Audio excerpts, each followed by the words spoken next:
Hello. I want to talk about the dark erotic. I have Smoulder coming up this Saturday, and if you've been wondering what the dark erotic is, or maybe you've never even heard of it, here's an invitation. So often our sexual energy gets shamed. It's not welcome when we feel erotic energy, when we feel arousal. Most of us, when we're young, get taught to suppress this part of ourselves, whether it's more commonly for men or your teenage boys using pornography and hiding away. It's not something that can do in public.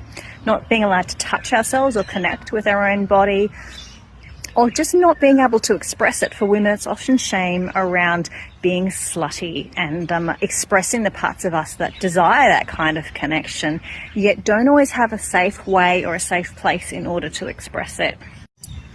The thing that I love so much about Tantra is that it says that sex is just as sacred as everything else, that all aspects of life are sacred, the darkness and the light. And so the dark erotic for me is an invitation to explore our erotic energy, but the more darker aspects of it. So the more shadowy parts, or the parts that, again, are not so publicly welcome.